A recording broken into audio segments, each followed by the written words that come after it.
큰 은혜 받으시기 바랍니다.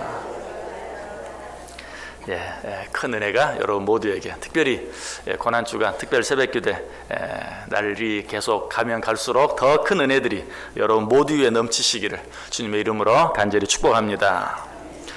예레미야 애가 한번 생각해 보려고 하는데요. 이 예레미야 애가는 특별한 형식으로 쓰여져 있습니다. 어떤 형식으로 쓰여져 있는가? 아크로스틱이라는 그런 특별한 형식으로 쓰여져 있어요. 이 아크로스틱이라는 형식이 어떤 형식인가? 구약 성경은 히브리어로 기록이 되어 있죠. 신약 성경은 헬라어로 기록이 되어 있습니다. 그런데 이 히브리어 알파벳이 모두 22개예요. 그런데 오늘 1장을 여러분이 얼른 보시면 모두 몇 절로 되어 있습니까? 22절로 되어 있습니다. 그리고 2장도 보시면 22절로 되어 있습니다. 3장은 66절로 되어 있습니다. 4장은 또 22절로 되어 있습니다. 5장까지 있는데 5장도 22절로 되어 있습니다. 그래서 이 히브리어 알파벳이 모두 22개인데 이 예레미야 애가 전체 장은 다 이 히브리어 알파벳 수만큼 절수가 되어져 있어요. 물론 3장은 66절이나 되는데요 라고 말할지 모르는데 이 3장도 3절씩 묶으면 22개입니다. 그래서 1절은 영어로 이야기하면 A로 시작되고 2절은 B로 시작하고 3절은 C로 시작하고 4절은 D로 시작하고 히브리어로 말하면 알렙, 베트 이런 식으로 알파벳 순서대로 모든 절이 되어 있어요. 3장은 1절, 2절, 3절이 A로 시작하고 4절, 5절, 6절이 B로 시작하고 또 7절, 8절, 9절이 C로 시작하고 이런 식으로 되어 있어요. 이런 형식으로 되어 있는 알파벳 순서대로 알파벳 첫 글자로 매 절이 시작하는 이런 형식을 아크로스틱 형식이다라고 말해요. 그런데 바로 이 예레미야 애가가 아크로스틱 형식으로 되어 있다라는 것이 왜 이 예레미야 애가를 이렇게 기록했을까? 왜 이렇게 기록했을까요? 그 이유는 한 가지, 쉽게 외울 수 있게 하려고 그래요. 쉽게 외울 수 있도록. 여러분 이 성경 한 장을 외운다는 거 쉬운 일이 아니죠. 그런데 A, B, C, D로 시작하면 그래도 한 절 외우면 2절은 B로 시작하지 뭐였지? 3절은 뭐로 시작하지? C로 시작하는데 뭐였지? 하면서 금방 이 내용을 전체를 외울 수 있다는 것이. 그래서 예레미야 애가가 바로 그런 아크로스틱 형식으로 기록되어 있다. 한번 예를 들어볼까요? 오늘 본문과 관계는 없지만 여러분들 사랑을 한번 정의해 보십시오. 사랑이 어떤 것인지 설명해 보십시오. 그러면 참 우리가 늘 하는 말이지만 쉽지 않죠. 사랑이 뭔가, 사랑을 어떻게 정의할 수 있는가, 사랑을 어떻게 설명할 수 있는가. 그런데 이 사랑이라는 것을 A, B, C, D, E라는 알파벳을 이용해서 한번 생각해 보면 A, accept, 사랑은 받아들여지는 것이다. A, accept, B, believe, 사랑은 믿어주는 것이다. C, caring, 사랑은 돌봐주는 것이다. D, desire, 어떤 욕구, 기대감, 사랑은 기대감을 갖는 것이다. E, erase, 사랑은 지우는 것이다. 뭐를? 서로의 어떤 잘못이나 실수나 허물이나 이런 것들을 지우는 것이다. 여러분 어때요? 지금 제가 이렇게 얼핏 이야기를 했지만 이 정도만 이야기를 해도 여러분이 곰곰이 생각하면 이 사랑의 5가지 정의를 금방 생각해낼 수 있어요. 왜? A, B, C, D, E로 시작하는 단어들이었기 때문에. 이처럼 이렇게 알파벳을 이용하면 좀 외우기 어려운 내용도 쉽게 외울 수 있다. 그래서 이 예레미야 애가를 사람들로 하여금 외우게 하기 위해서, 외워버리게 하기 위해서 이런 아크로스틱 형식으로 쓰여졌다라는 것이. 자, 그런데 도대체 이 예레미야 애가에 나오는 내용이 어떤 내용이길래, 얼마나 중요한 내용이길래 이 예레미야 애가 전체를 아크로스틱 형식으로 기록함으로 말미암아서 사람들로 하여금 외우게 만들고 있는가? 자, 예레미야 애가는 어떤 책입니까? 이것도 역시 다른 책들에 비해서 비교적 명료하게 이 책 이름에 이 책의 내용이 잘 담겨 있죠. 예레미야 애가란 뜻이 뭐예요? 슬픈 노래. 연가는 잘하는데 애가는 잘 모르시는군요.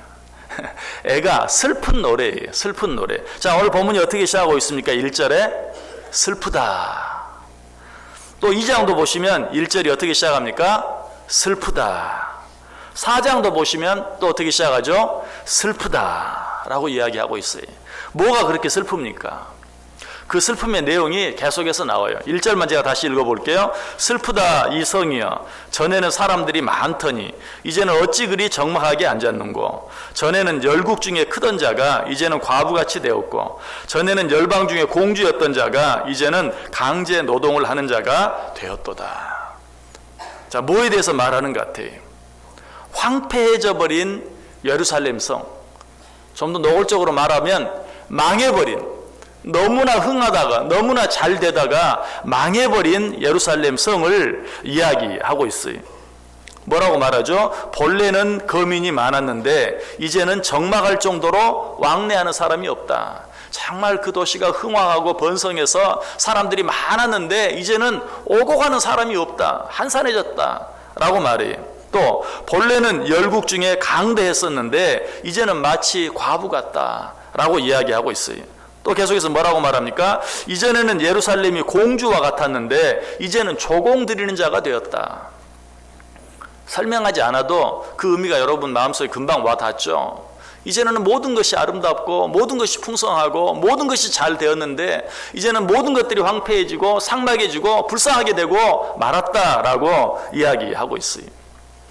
특별히 여기 열국 중에 강대했었는데 이제는 마치 과부 같다라는 표현이 나오는데, 구약에서 이 과부라는 표현은 아무것도 의지할 데가 없는 자, 혹은 다른 어떤 사람의 공격에 대해서 전혀 방어 능력이 없는 자를 이야기할 때 과부를 사용하는 것을 보게 돼요.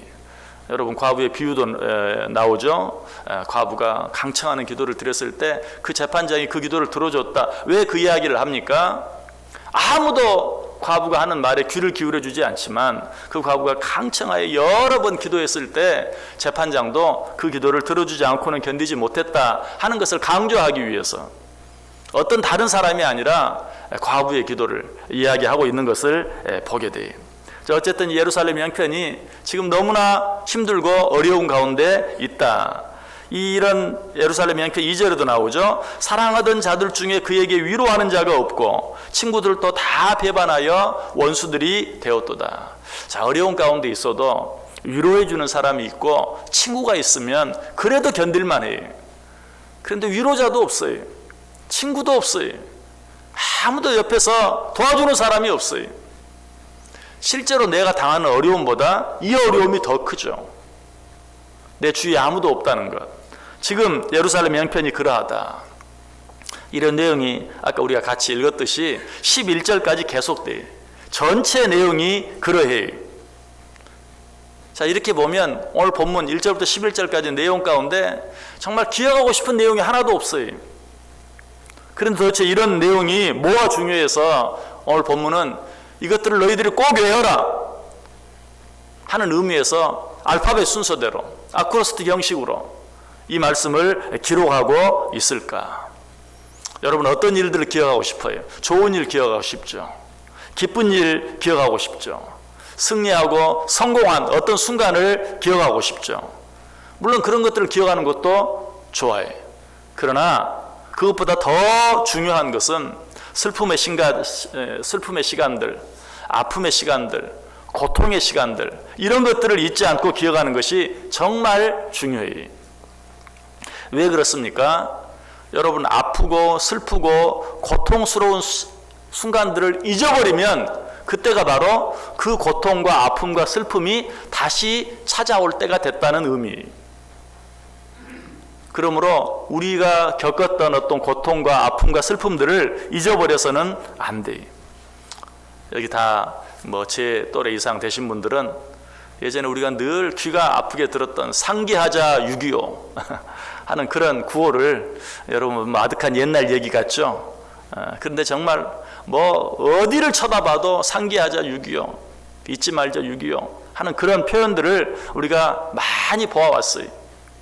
자, 현대 우리 젊은 사람들의 문제가 무엇일까요? 여러 가지 우리 현대 젊은이들이 당하는 또 우리들이 겪지 않았던 새로운 아픔들, 문제들도 많이 있지만, 그러나 이전에 그런 아픔과 고통들을 알지 못할 뿐만 아니라 그것들을 전혀 기억하지도 못한다는 사실. 더 큰 문제는 전혀 기억하려고 하지 않아요. 그런 얘기 하면 그냥 무슨 옛날 고리적 이야기 하느냐고 생각하고 아예 들으려고도 하지 않아요. 아팠던 순간들, 고통스러웠던 순간들, 세계적으로 말하면 세계 1차 대전, 2차 대전, 또 그 끝 무렵에 우리가 당했던 일제 36년, 또 이제 막 해방이 되었는가 했더니 또 6.25 전쟁, 6.25 전쟁 이후에 바로 오늘 본문에 기록된 예루살렘 성의 모습과 너무나 흡사한, 완전히 황폐해져 버린, 정말 아무것도 남지 않은, 먹을 것이라고는 아무것도 없는 그런 어려운 시간들. 여러분, 이런 시간들을 우리가 기억하는 게 중요해요. 좋았던 순간은 잊어버려도 사실 그만이. 그러나 아팠던 순간들, 힘들었던 순간들, 슬펐던 순간들을 잊어버리면 그 일들을 또 당하게 되어 있다. 그래서 역사학자들이 그런 시간들을 잊어버리지 않게 하기 위해서 여러 가지로 애를 쓰는 것을 우리가 보게 돼요. 오늘 이 예레미야 예가도 마찬가지입니다. 예루살렘이 망함으로 말미암아 당했던 그 슬픔과 아픔을 잊지 말라라는 것이. 여러분, 우리가 이 고난 주간 특별 새벽 기도를 갖는 이유도 무엇입니까? 주님께서 우리를 위해 당하신 그 고난을 잊지 말라라는 것이. 여러분들 일상을 살아가면서 어렵고 힘들 때가 많죠. 또 여러 가지 많은 문제들이 있는 것처럼 느껴질 때가 많죠. 그 이유가 뭐라고 생각하세요? 내게 이 문제가 있기 때문에, 또 저 문제가 있기 때문에, 그 문제가 있기 때문에. 사실은 그렇지 않아요. 주님께서 우리를 위해 당하신 그 고난을 잊어버렸기 때문이에요. 여러분 가운데도 지금 내가 참 힘들다 라고 느끼시는 분들 많이 있죠. 또 여러 가지 어려운 문제가 있다 라고 느끼시는 분들도 많이 있죠. 그러나 어떻습니까? 우리가 정말 이전에 당했던 여러 가지 많은 역사적인 아픔들, 고통들을 생각하면 지금은 어때요? 행복한 거예요. 그것이 더 이상 문제가 되지 않아요. 그 문제가 내게 문제가 되는 것은 지금 그 문제가 힘들고 어려워서가 아니라 이전의 것들, 이전에 당했던 지금과는 비교할 수 없는 그 아픔과 고통들을 우리가 다 잊어버렸기 때문이.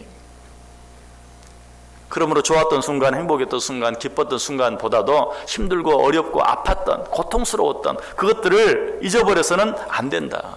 그래서 오늘 예레미야 예가도 이 내용들은 잊어버리지 말아라. 아니, 아예 외워라 하는 그런 마음으로 아크로스틱으로 기록되어 있다는 것이. 자, 예루살렘 성이 당했던 그런 아픔들, 슬픔들, 예루살렘 성이 그처럼 어려운 일들과 아픔과 고통을 당해야만 했던 이유가 무엇일까요? 5절과 8절에 그 이유가 분명하게 나타나 있어요. 5절 다시 한번 보세요. 우리 다 같이 한번 한 목소리로 읽습니다. 그의 대적들이 머리가 되고 그의 원수들이 형통함은 그의 죄가 많음으로 여호와께서 그를 곤고하게 하셨습니다. 그의 죄가 많음으로. 예루살렘이 그토록 큰 어려움을 당했던 이유가 무엇입니까? 그의 죄가 많음으로. 결국은 죄 때문이었음을 이야기하고 있어요. 8절도 똑같이 이야기하죠. 예루살렘이 크게 범죄함으로 조석거리가 되었으니. 사실 어려운 일 자체를 기억하는 것은 별로 중요하지 않아요. 그보다 더 중요한 것은 왜 그 어려운 일을 당했는가? 왜 그 어려운 일을 당했는가? 우리가 6.25의 그 어려운 일을 왜 당했습니까? 여러 가지 복잡한 정치적인 관계의 문제들도 있지만 주일 아침 모두가 쉬고 방심하는 틈을 타서 6.25가 일어났죠. 모두가 방심하고 있는, 모두가 쉬고 있는 그 순간 그런 엄청난 일이 일어났던 것을 기억하는 것이 중요한 것처럼 우리가 어떤 어려운 일을 당했다, 슬픈 일을 당했다, 그것보다 더 중요한 것은 뭐예요? 왜 그런 일을 우리가 당했는가? 예루살렘 성이 왜 이처럼 슬프고 어려운 일들, 아프고 고통스러운 일들을 당했다고 이야기합니까? 죄가 많음으로, 크게 범죄함으로, 죄 때문이었다고 오늘 본문이 우리에게 분명하게 말씀해 주고 있어요. 역사적으로 볼 때 한 나라가 망하는 이유가 무엇입니까? 세상적으로 일반 역사적으로만 보면 그 나라가 너무 약해졌든지 아니면 주변 나라가 너무 강해졌든지. 그러나 이것은 어디까지나 세상적인 역사적인 견해예요. 성경적으로 보면 어떤 한 나라가 망하는 이유가 무엇입니까? 반드시 죄 때문이에요. 이것은 우리가 일반 세계 역사를 봐도 마찬가지. 어떤 한 나라가 망하는 이유가 무엇인가? 반드시 그 뒤에는 죄가 있는 것을 보게 돼요. 소돔과 고모라부터 시작해서 모든 세상 역사가 이것을 분명하게 증명해 주고 있어요. 죄를 짓지 않으면, 죄가 없으면 그 나라가 아무리 약해도, 주변 나라가 아무리 강해도 절대로 그 나라는 망하지 않아요. 왜? 성경은 분명히 말하죠. 하나님이 허락하지 아니하시면 참새 한 마리도 땅에 떨어지지 않는다고 그랬어요. 하물며 한 나라가 망하는데 하나님의 허락 없이 망할 수 있겠어요? 한 나라가 망하는 것은 죄 때문이다. 여러분, 다시 한번 우리 나라를 생각하면서 우리 나라가 왜 지금 이런 일을 겪어야 하는가? 여러분, 어떤 사람이 저지른 어떤 문제만 생각할 것이 아니라 이 모든 일들이 결국 우리 모두의 죄 때문이라는 사실, 특별히 하나님을 믿고 살아가는 우리들의 죄 때문이라는 사실을 인식할 수 있어야 돼요. 그것이 중요해요. 여러분, 이제 더 이상 누구 탓하지 마세요. 더 이상 누구 책임이라고 말하지 마세요. 더 이상 어느 당 때문이라고 말하지 마세요. 이번에 선거를 하는데도 여러분 당 생각하지 마세요. 정말 한 사람만 보세요. 누가 신실하게, 성실하게, 충성스럽게 나라와 민족을 위해서 일할 수 있는 사람인가만 생각하세요. 그리고 그 일을 위해서 기도하세요. 무엇보다 나 자신이 회개할 수 있어야 돼요. 나 때문입니다. 내 죄 때문입니다. 어떤 사람이 정치적으로 뭘 잘못해서, 아니, 우리나라의 죄 때문이 한 나라가 어려움을 당할 수는 있지만 죄와 관계없이 망하는 일은, 하나님의 허락하심이 없이 망하는 일은 절대로 없다는 사실이 고린도후서 4장 8절 9절에 말합니다. 우리가 사방으로 우겨 싸움을 당하여도 쌓이지 아니하며 답답한 일을 당하여도 낙심하지 아니하며 핍박을 받아도 버림받지 아니하며 거꾸러뜨림을 당하여도 망하지 아니하고. 우리에게 이런 어려운 일이 있을 수 있어요. 여러 가지 많은 어려운 일이 있을 수 있어요. 그러나 하나님이 허락하지 아니하시면 절대 망하지 않아요. 그렇다면 우리가 할 일은 뭐예요? 그 하나님께 기도하는 일이, 그 하나님께 맡기는 일이, 그 하나님께로 돌아가는 일이. 예루살렘이 망할 수밖에 없었던 것은 그들의 범죄로 인하여 하나님께서 그들이 망하도록 내버려 두셨기 때문이에요. 하나님은 그 일을 허락하지 아니하였으면 절대로 그들은 망하지 아니하였을 거예요. 아까 읽었던 5절 말씀을 다시 한번 자세히 보면 이 사실을 분명하게 알 수 있어요. 5절 보세요. 그의 대적들이 머리가 되고 그의 원수들이 형통함은 그의 죄가 많음으로 여호와께서 그를 곤고하게 하셨습니다. 우리나라가 지금 이런 어려운 일을 당하고 있는 것, 하나님께서 이 일을 허락하셨다는 사실을 우리가 깨달아야 돼요. 하나님이 우리로 하여금 이런 일을 당하도록 내버려 두셨다는 사실을 우리가 인정해야 돼요. 왜? 이런 일들을 보면서도 우리의 죄를 보지 못하고 깨닫지 못하는 우리의 어리석음 때문에 하나님께서 이런 일을 당하도록, 여기까지 오도록 내버려 두셨다는 것이. 미가 선지자도 이 사실에 대해서 분명하게 말합니다. 미가서 1장 12절에 마롯 주민이 근심 중에 복을 바라니 이는 재앙이 여호와께로 말미암아 예루살렘 성문에 임함이니라. 재앙이 여호와께로 말미암아. 물론 악한 사단이 우리를 괴롭힐 수 있어요. 힘들게 할 수 있어요. 여러 가지 재앙이 임할 수 있어요. 그러나 그것도 하나님이 허락하지 않으시면 안 돼요. 욥이 당했던 그 엄청난 고난들, 누가? 악한 사단 마귀가 욥을 그렇게 괴롭게 하고 힘들게 했어요. 그러나 그 일을 누가 허락했습니까? 하나님이 허락했어요. 하나님이 허락을 받고 한 일이, 하나님이 허락하지 아니하시면 그 어떤 아픔, 그 어떤 고통도 우리에게 찾아오지 않아요. 하나님께서 왜 그 일을 허락하셨을까? 우리는 생각할 수 있어야 돼요. 우리가 망하는 이유는 오직 죄 때문이에요. 우리의 죄가 아니라면 어려움, 아픔, 고통을 혹 당할 수 있을지는 몰라도 절대로 망하지는 아니. 자, 그렇다면 이런 상태에서 우리가 회복할 수 있는 유일한 길은 무엇일까요? 하나님과의 관계를 회복하는 것이, 하나님과 나와의 관계를 회복하는 것이, 하나님과 나와의 막힌 담을 헐어내는 것이, 어떻게 하나님과 우리의 관계를 회복할 수 있습니까? 어떻게 하나님과 우리와의 막힌 담을 헐어낼 수 있습니까? 내 죄를 슬퍼하면서 내 죄를 회개함으로 하나님 앞에 돌아가는 것이, 눈물로 통에 자복하며 나 때문이라고 고백하며 하나님께로 돌아갈 수 있어야 돼. 이것만이 회복의 길이요, 이것만이 살 길이. 주님의 고난을 생각하는 고난 주간입니다. 주님께서 왜 고난 당하셨습니까? 하나님과 우리 사이의 이 길을 회복시켜 주시기 위해서. 도무지 회복할 가능성이 없는 우리들로 하여금 하나님과 우리 사이에 막힌 담을 헐어내고 하나님과 우리 사이에 막힌 길을 다시 한번 뚫어주시기 위해서 주님께서 이 땅에 오셨고 주님께서 고통을 당하신 것이, 우리는 이 고난주간을 통해서 이 사실을 잊지 말고 기억해야 돼요. 잊어버린 이 사실을 다시 한번 기억해낼 수 있어야 돼요. 예루살렘 성이 왜 그토록 황폐해졌습니까? 죄로 말미암아, 그들의 큰 범죄로 말미암아 그렇게 되어졌다. 너희는 이 사실을 잊지 말고 기억하라. 여러분, 그 사실만 기억하고 있으면 됩니까? 그 문제를 해결하기 위해 하나님께로 돌아가라. 눈물로 통에 자복하고 회개함으로 하나님께 돌아가라. 그때 일을 잊지 아니하고 기억하시기를 원하시는 하나님께서 우리에게 뭐라고 말씀하십니까? 우리 성경 몇 구절 찾아 읽고 오늘 말씀 마치겠습니다. 이사야 55장 7절, 이사야 55장 7절 말씀, 구약성경 1035페이지에 있습니다.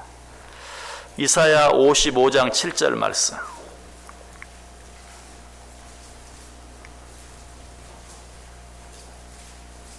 이사야 55장 7절.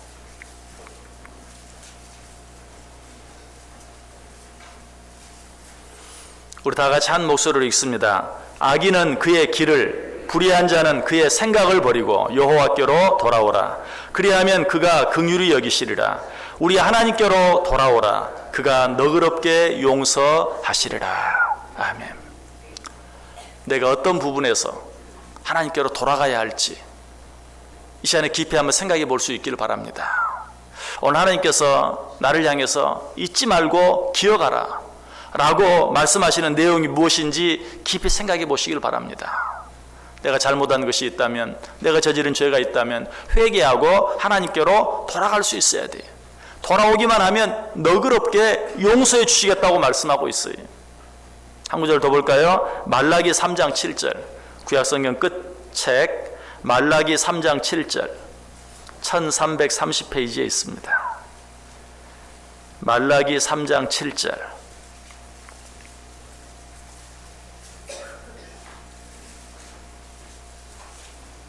말라기 3장 7절 역시 같이 읽습니다. 만군의 여호와가 이르노라. 너희 조상들의 날로부터 너희가 나의 규례를 떠나 지키지 아니하였도다. 그런즉 내게로 돌아오라. 그리하면 나도 너희에게로 돌아가리라. 거기까지. 자, 그 부분 보세요. 그런즉 내게로 돌아오라. 그리하면 나도 너희에게로 돌아가리라. 하나님과 함께하는 삶을 살기를 원하십니까? 모든 아픔, 근심, 고통 가운데서 벗어나 참 자유함을, 하나님과 더불어 참 안식을 누리며 살기를 원하십니까? 주님께 돌아가는 방법밖에 없어요. 내게로 돌아오라. 그리하면 나도 너희에게로 돌아가리라. 이 나라 정말 하나님의 은혜로 말미암아 여기까지 온 것, 어제도 대학생 기도에 참석했을 때 정말 그런 말씀을 통해서 은혜를 받았어요. 이 나라가 여기까지 온 것 하나님의 은혜였던 것을 아무도 부인할 수 없어요. 아무도 부인할 수 없어요. 제 아무리 하나님을 모르는 역사가라 할지라도 정직하게 이 나라의 역사를 들여보다 보면 정말 하나님의 은혜와 역사로 말미암아 여기까지 올 수 있었던 것 부인할 수가 없어요. 그렇다면 지금 이 나라가 하나님의 은혜로 말미암아 이토록 번성하게 된 이 나라가 이토록 어려움을 당하게 된 이유가 무엇이라고요? 우리의 죄 때문이. 다른 어떤 사람의 죄가 아니라 하나님을 믿는다고 살아가는 바로 우리들의 죄 때문이. 우리가 하나님께로 돌아가지 아니하면 이 어려운 문제는 이제 뭐 좀 해결된 것 같습니까? 잘 될 것 같습니까? 천만의 말씀이. 온전히 회개하고 하나님께로 돌아가지 아니하면 이 문제가 해결되지 않아요. 더 어려워질 수밖에 없어요. 더 힘들어질 수밖에 없어요. 내게로 돌아오라. 그리하면 나도 너희에게로 돌아가리라. 오늘 하나님께서 우리를 향해 하시는 말씀이. 그럼에도 불구하고 우리가 돌아가지 않으면 어떻게 됩니까? 성경 한 구절만 더 봅니다. 이사야서 9장 13절에서 15절까지 있는 말씀. 이사야서 9장 13절에서 15절까지.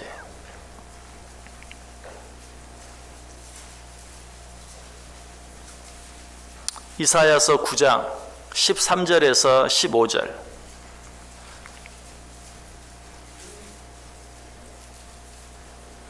우리 다 같이 한 목소리로 읽습니다. 그리하여도 그 백성이 자기들을 치시는 이에게로 돌아오지 아니하며 만군의 여호와를 찾지 아니하도다. 그러므로 여호와께서 하루 사이에 이스라엘 중에서 머리와 꼬리와 종려나무까지와 갈대를 끊으시리니 그 머리는 곧 장로와 존귀한 자요 그 꼬리는 곧 거짓말을 가르치는 선지자라. 여기 뭐라고 말합니까? 그리하여도 돌아오지 아니하니. 하나님께서 어떻게 해요? 그러므로 여호와께서 하루 사이에 이스라엘 중에서 머리와 꼬리와 종려나무 가지와 갈대를 끊는다. 여기 머리와 꼬리는 뭘 말합니까? 그 다음 절에 나오죠. 머리는 곧 장로와 존귀한 자요 그 꼬리는 곧 거짓말을 가르치는 자라. 이 말은 선한 자나 악한 자나 모두 다 함께 망할 수밖에 없을 것이다 하는 것. 또 종려나무 가지와 갈대도 마찬가지. 높은 데 있는 자나 낮은 데 있는 자나 모든 자가 다 함께 멸망할 수밖에 없을 것이다. 언제? 돌아오라고 그렇게 말하고 여러 가지 많은 일들을 통하여 그렇게 보여줘도 돌아오지 아니하면 너희가 다 함께 망할 수밖에 없을 것이다 라고 말하고 있어요. 우리는 이 시간에 선택해야 돼요. 뭘 선택해야 합니까? 그냥 돌아오지 않고 지금 가던 길 그대로 계속 뒤에서 누가 뭐라고 불러도 들은 척 만 척 그저 내 가던 길 계속 가는 방법이 하나 있고, 한 가지는 어때요? 돌아오라고 외치는 그 소리를 듣고 돌이키는 것이, 방향을 바꾸는 것이, 하나님께로 돌아가는 것이. 자, 오늘 본문에 나타난 예루살렘 거민들은 어떻게 했습니까? 오늘 본문 끝절 11절 보세요. 그 모든 백성이 생명을 이으려고 보물로 먹을 것들을 바꾸었더니 지금도 탄식하며 양식을 구하나이다. 나는 비천하오니 여호와여 나를 돌보시옵소서. 여호와여 나를 돌보시옵소서. 이전에는 풍성하였는데 지금은 비천하게 되었나이다. 지금은 비천하게 되었나이다. 주여 나를 긍휼히 여기시고 나를 돌보아 주옵소서. 불행 중 다행히 예루살렘 성이 죄로 말미암아 그토록 황폐하게 되었는데 그 황폐함을 보고서라도 듣고 깨달으니, 보고 깨달으니 불행 중 다행히. 회개하고 돌아오기만 하면 모든 일들이 전화위복이 돼요. 여러분에게 어떤 어려운 일이 있습니까? 그 일을 통해서 하나님이 우리에게 주시기를 원하시는 음성을 들을 수만 있다면 그 일이 모두 다 여러분에게 전화위복이 되는, 축복이 되는 일인 것 믿으시길 바랍니다. 하나님이 사랑하시기 때문에 그런 일들을 통해서 오늘 또 우리를 부르고 계시는 것이, 하나님 앞에 돌아오기만 하면 하나님께서도 나도 너에게 돌아가겠다라고 말씀하고 계세요. 이번 고난주간 이 특별 새벽 기도를 통해서 이 기간이 특별히 정말 나의 죄를 발견하고 깨닫고 회개하고 자복하며 하나님께로 돌아갈 수 있는 시간이 되기를 원합니다. 그렇게 함으로 말미암아 하나님께서도 우리에게로 돌아오는, 나에게로 돌아오고 우리 가정으로 돌아오고 이 나라 이민족을 향해 다시 한번 하나님께서 돌아오는 그런 놀라운 역사가 있는, 어려움과 아픔과 고통과 슬픔이 변하여 기쁨이 되고 감사가 되고 축복이 되는 전화위복의 역사가 일어나는 귀한 시간, 귀한 기간 꼭 될 수 있기를 주님의 이름으로 간절히 축원합니다. 기도하겠습니다. 하나님 감사합니다. 오늘 또 우리를 사랑하셔서 또 한 번 불러주시니 감사합니다. 또 한 번 말씀해 주시니 감사합니다. 주의 그 음성을 외면하지 아니하고 그 음성을 듣고 돌이키게 하여 주옵소서. 주께로 돌아가게 하여 주옵소서. 내가 주께로 돌아가게 하시고 우리 가정이 주께로 돌아가게 하시고 이 나라 이민족이 주께로 돌아가게 하여 주옵소서. 그래야 주님께서 나에게 돌아오고 주님께서 우리 가정으로 돌아오고 주님께서 이 나라 이민족을 향해 돌아오는 놀라운 은혜를 체험케 하여 주옵소서. 예수님의 이름으로 기도드리옵나이다. 아멘.